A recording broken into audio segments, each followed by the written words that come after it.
Greetings fellow Get-to-Lalians, Jeff Weinberger coming at you here with a new tutorial. Today I'd like to talk about minor 2-5-1s, and right off the bat the title of this probably throws some of you for a loop, so I have to define for you what is a minor 2-5-1 and then we can talk about them.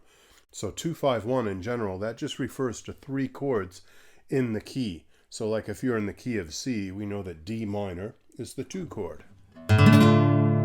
Fairly easy chord for all of us to play. There will be diagrams, by the way. Of course I'll link down below to my Patreon, and that'll take you there, and you'll get all kinds of chord diagrams, so this will make a little more sense. But D minor, the 2 chord in the key of C. G, the 5 chord in the key of C. And C, the 1 chord, 2-5-1.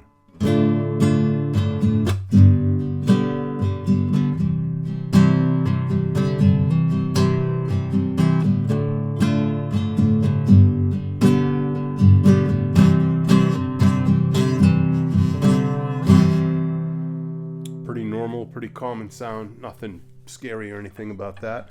But then when you convert this over to minor keys, we just have to alter the chords a little bit to fit the vibe of a minor key, which has some other notes in it, different from major keys. So if we were in the key of A minor, as I was in that intro that I did, that improvised intro, although I think I veered off into E minor too, we're going to change the chord slightly. So the 2 chord in the key of A minor, it's actually a chord called B minor 7 flat 5. It goes like this. Maybe you've heard that sound before. Very common in bossa nova, jazz, even some Beatles stuff, Burt Bacharach, etc. If you need an example of songs that use that kind of chord, I'd say a really good one is How Insensitive, the bossa nova tune by Antonio Carlos Jobim. That's a really good one. But, you know, you could look at all kinds of jazz standards like Autumn Leaves and get those kind of chords too. So, yeah, that B minor 7 flat 5, it's X, 2, 3, 2, 3, X. Tends to be on your middle strings, on your inside strings, your A, D, G, and B strings. You exclude the open E low and open E high. Although, you can, for an extra added flavor, add that high E if you want. But generally, we just play those on 4 strings. All right, so then that B minor being the 2 chord in the key of A minor, you then follow that with the 5 chord, which is an E chord, or an E7, or an E7 flat 9. It depends on how fancy you want to get.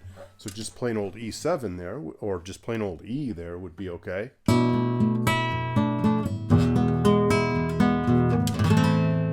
It's a nice sound. That's like a good entry-level sound. And then spiff it up a little, make it like A minor 7. That would be slightly more sophisticated.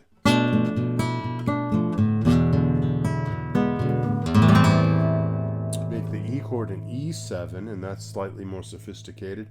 And then go all out and make the E chord an E7 flat 9, which I'll show you in a second. And make the A minor chord like maybe an A minor 6.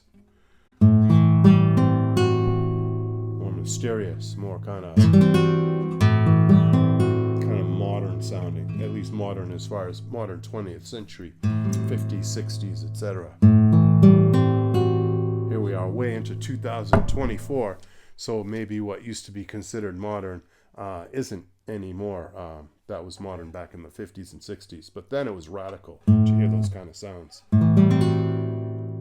All right, so